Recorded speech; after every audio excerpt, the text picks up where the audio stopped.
Առանց ներհայաստանյան եւ ներազգային համերաշխության հարևանների հետ կայուն խաղաղություն ապահովել հնարավոր չէ։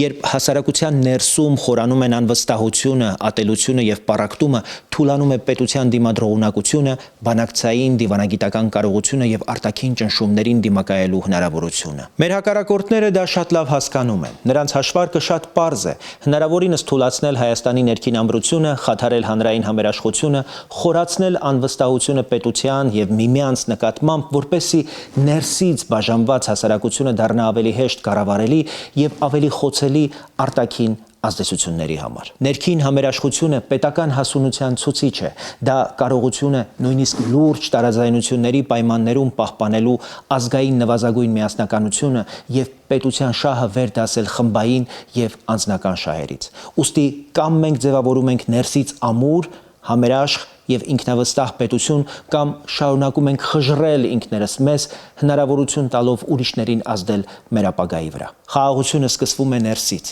Եթե մենք այն չենք հաստատում մեր ներսում, ոչ մի արտաքին պայմանավորվածություն չի կարող այն դարձնել տևական մեր շուրջ։ Ժամանակն է դադարեցնել ինքնակայքայումը, ժամանակն է վերականգնել վստահությունը, ժամանակն է կառուցել ներսից համախմբված եւ ուժեղ Հայաստան։